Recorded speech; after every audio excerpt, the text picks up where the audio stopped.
Glenn, there were various statements about how important this fight for you is. You mentioned also the best possible scenario for you would be to knock him out, and this is a do or die situation. If you can explain the situation of fighting 24-year-old up-and-coming guy and you who wants to come back and fight for the titles. Well, number one, a big respect to him. He have done tremendous thing in his career, and there's no disrespect to him in any way. But at the end of the day, if I'm going to accomplish the things that I set out to accomplish moving forward, this is a fight that I have to win impressively to move forward.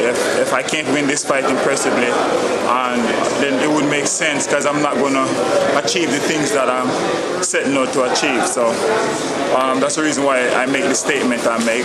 Certainly he's a great young fighter. He's coming up, done some good things in his career so far. But, you know, it's not a disrespect to him. It's just a matter of I have my own goals, and for me to achieve those goals, this is a fight that I have to look good in. You never had a problem with motivation, but I'm using a stat here. 4 of your last 6 fights were the fights for the World Championship. 4 of the 6. And now you're fighting the guy who is known for winning his last 9 fights by KO. But this is a great step for Andrew, fighting you with your experience and everything else. How do you get motivated for it? It's your own motivation, it's to show him something. How do you look at this fight? Well, for me, I stay motivated.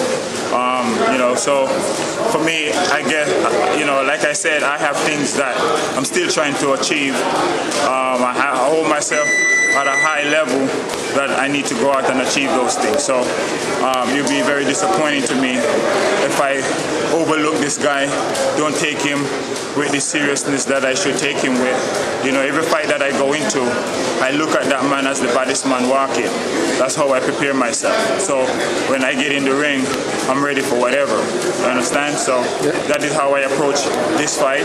This is the way I approach all fights, and nothing changed. I still have the same goals that I had from back in the day. I achieved some of them, but there are still some of them that I need to be successful moving forward, and the only way I'm going to achieve those goals is to look impressive in this fight. Do you agree with statement that if you will be able to break his jab and you know, come closer, you're gonna win this fight? If he's gonna be able to keep you at the distance, he has more chances to win this fight? Or is it simply it's too simple? It's too simplified? No. Listen. I mean, that is a game plan for, I guess, anybody that's going to fight me. Yeah, absolutely it is.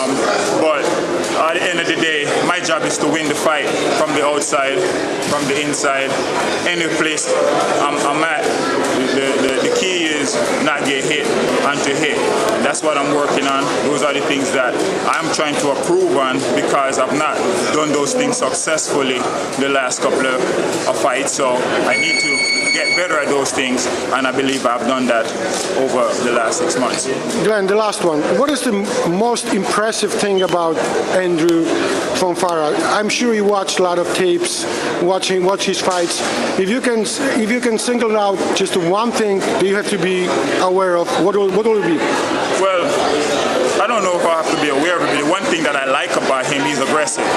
I like that. I like that in any fighter, being aggressive, because that's when I know you're gonna give the fans what they want. And you know, I like that. He have that. I have that as well.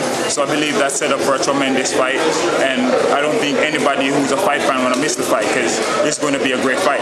Absolutely. But what you just said means I don't think so. The judges will have to look for the scorecards, because 2 offensive fighters going full speed ahead wanted to prove something. Andrew wants to prove something. Of course, it just basically guarantees that we're not going to see the 12-rounder or 10-rounder. It guarantees all fans going to be jumping up and cheering, spilling their beer and everything else.